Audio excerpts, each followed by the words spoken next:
Машина остановилась у ворот большого дома в Бостоне слишком рано для его хозяина. Ричард Коулман редко бывал здесь днем.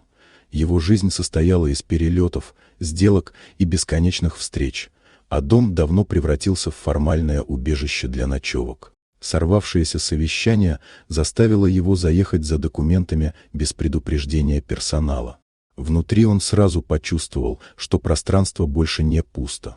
Вместо привычной тишины в доме было движение, а затем он услышал детский смех. Это выбило его из равновесия сильнее любого удара. 5 лет назад он похоронил жену Лауру и их нерожденных детей, после чего этот дом стал символом утраты и молчания.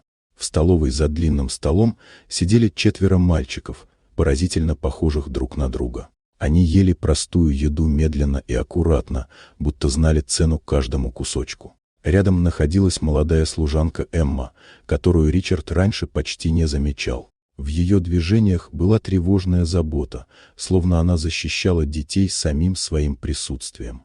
Чем дольше он смотрел на мальчиков, тем очевиднее становилось сходство. Черты лица, жесты и даже выражения глаз были пугающе знакомыми. Решающий удар нанесло родимое пятно на руке одного из них. Точно такое же было у Ричарда, семейная отметина, передававшаяся по мужской линии. Правда раскрылась быстро и болезненно. Дети родились живыми, но были тайно увезены по решению его матери Маргарет, которая сочла их помехой для репутации семьи. Гробы, которые он похоронил, были пустыми. Мальчиков держали в нечеловеческих условиях и выбросили, когда решили, что они не выживут. Эмма нашла их случайно и, рискуя всем, прятала и кормила, принося еду в дом тайком.